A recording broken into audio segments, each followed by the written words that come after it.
faire vos jeux. Parce qu'on fait escale en Angleterre. Et là-bas, c'est le paradis des joueurs. Vous le savez peut-être, chez nos amis british, vous allez voir que le pari est une seconde nature. On parie sur tout et sur n'importe quoi. Surtout sur n'importe quoi, d'ailleurs. Loïc de la Mornay, nous ici, on ne se rend pas compte à quel point. Bonjour. Oui, bonjour William. C'est vrai que je vais vous faire une petite confidence. Moi aussi, je ne m'en rendais pas compte avant d'arriver ici et d'habiter ici.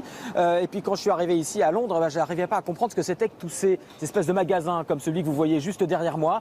Ça ressemble à un magasin, mais il n'y a rien à vendre dedans. Est-ce que c'est un restaurant non plus? Ça n'est pas un bar non plus. En fait, ce magasin derrière, c'est un bet center, littéralement un centre de paris. On entre là-dedans pour parier sur absolument tout ce qui est possible. Alors on parie sur la couleur de la prochaine robe de la reine lors de sa prochaine apparition publique. Évidemment, on parie sur quantité de matchs sportifs. On parie sur l'arrivée probable des extraterrestres d'ici la fin de la semaine. C'est possible, vous pouvez parier. Je peux aussi entrer là-dedans et parier sur la couleur de votre prochaine chemise, William. Lors du prochain C'est un monde, par exemple, il y aura quelqu'un pour jouer avec moi. Et puis, en fonction du nombre de joueurs, les gains seront plus ou moins élevés. Alors en tout cas, ce qu'il y a de sûr, c'est que les Britanniques sont 55% à faire ces jeux, à faire ces paris et ces jeux de hasard. Donc c'est quasiment un record au niveau mondial. Vous voyez que c'est une véritable religion d'État, comme vous allez le voir dans ce reportage réalisé par Élise Derbaumet et Christophe Aubert.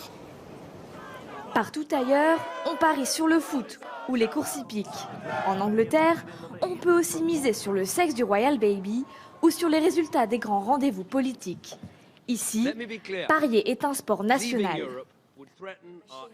Rupert Adams travaille depuis 12 ans pour l'un des plus gros bookmakers du pays. Il a vu défiler des milliers de parieurs. Certaines personnes vont au cinéma pendant leur temps libre, d'autres viennent ici. Ils ont 10 ou 15 euros à dépenser et une fois dépensés, ils partent. Ou s'ils ont été chanceux, ils repartent avec plus d'argent qu'en arrivant. Car à Londres, les bookmakers ont pignon sur rue. Des centaines de boutiques où vous pouvez entrer et parier littéralement sur n'importe quoi. John vient chaque semaine et joue quelques euros sur le gros match de football du jour. Il y a quelques mois, il a changé ses habitudes pour un pari plus osé. J'ai parié que mon fils jouerait pour l'équipe de foot d'Angleterre. Il a tout juste 1 an. Et quand il est né, j'ai fait ce pari. Les pronostics sont à 900 contre 1. Je garde le bulletin avec son certificat de naissance. Et si dans 20 ans, il joue avec l'équipe d'Angleterre, je gagnerai beaucoup d'argent. Ces paris un peu fous, c'est ce qui démarque les Britanniques. En ce moment, on a un autre pari délirant. Il est à 100 contre 1. Le prochain président américain, quelle que soit son identité, annoncera-t-il l'existence des extraterrestres avant la fin de l'année? Parier, ce n'est pas seulement un divertissement, c'est aussi une industrie qui brasse près de 7 milliards d'euros par an. Mais ici, contrairement à la France, le joueur ne donne rien directement à l'État. Il s'agit de paris entre un établissement de jeu et un particulier. On n'est pas imposable. On n'a pas à payer le Premier ministre quand on parie sur un cheval. Et c'est plutôt cool. Et David Cameron, justement, dans la tourmente depuis quelques semaines, se maintiendra-t-il comme Premier ministre jusqu'au vote du 23 juin? Les paris sont ouverts. Ouais, vous voulez parier sur la robe de Madame Cameron? C'est possible aussi. Vous allez gagner d'ailleurs. Loïc, comme on l'a vu dans le reportage, dans ces paris, on retrouve toute l'excentricité légendaire des Britanniques. À votre connaissance, quel a été le pari le plus fou? Alors le pari le plus fou, l'un des plus fous, il a eu lieu en 1964 de la part d'un Anglais qui s'appelait David Trelfall et qui en 1964 a fait le pari de dire je parie qu'un homme va marcher sur la Lune avant le 1er janvier 1970. Il faut se rappeler qu'on est en 1964, à ce moment-là tout le monde lui rionnait, les paris sont à 1000 contre 1.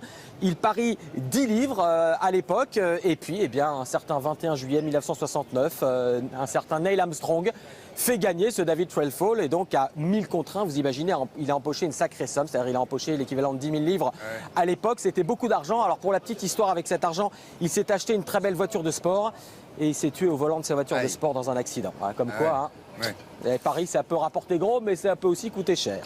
Bon, alors, on l'a bien vu, le pari, c'est le sport national chez vous. Mais est-ce que les Anglais jouent beaucoup à des jeux de hasard, je dirais, classiques ? Oui, bien sûr, ils jouent au jeu de hasard classique, évidemment au loto. Et surtout, ils ont raison d'y jouer parce que les statistiques montrent que les Britanniques sont les plus chanceux d'Europe au loto. Alors déjà cette semaine, rien que cette semaine où on vous parle, eh bien c'est un Britannique qui a gagné la plus grosse cagnotte à l'euro-million, 73 millions, juste pour lui. Hein. Souvent la cagnotte de l'euro-million, elle est divisée entre plusieurs gagnants. Là, intégralement pour lui en une seule part, 73 millions d'euros. Et puis l'an dernier, je ne sais pas si vous en rappelez, on en avait même parlé avec vous dans Télématin et dans Sans Frontières, eh bien c'est un couple de Britanniques qui a gagné consécutivement 2 fois de suite à l'euro-million. Et pour ça, ils avaient une chance sur 283 milliards de gagner 2 fois de suite à l'euro-million. Eh ben, ils l'ont fait. Bon, très bien. En tout cas, la boutique est derrière vous. Vous pouvez y aller, Loïc, en toute confiance, parce qu'avec un nom pareil, vous ne pouvez pas vous tromper. Regardez bien. William, bien oui. sûr, c'est pour ça. Oui, J'y vais de ce pas. Je vais parler sur la couleur de votre chemise. Je l'ai dit, je vais le faire. Vous savez on va vraiment... dire bleu. On va dire bleu pour la semaine prochaine. Hein. Ouais, Voilà, allez, on va voir. Paris tenu. À bientôt. Merci beaucoup, Loïc. Bon week-end. Au revoir.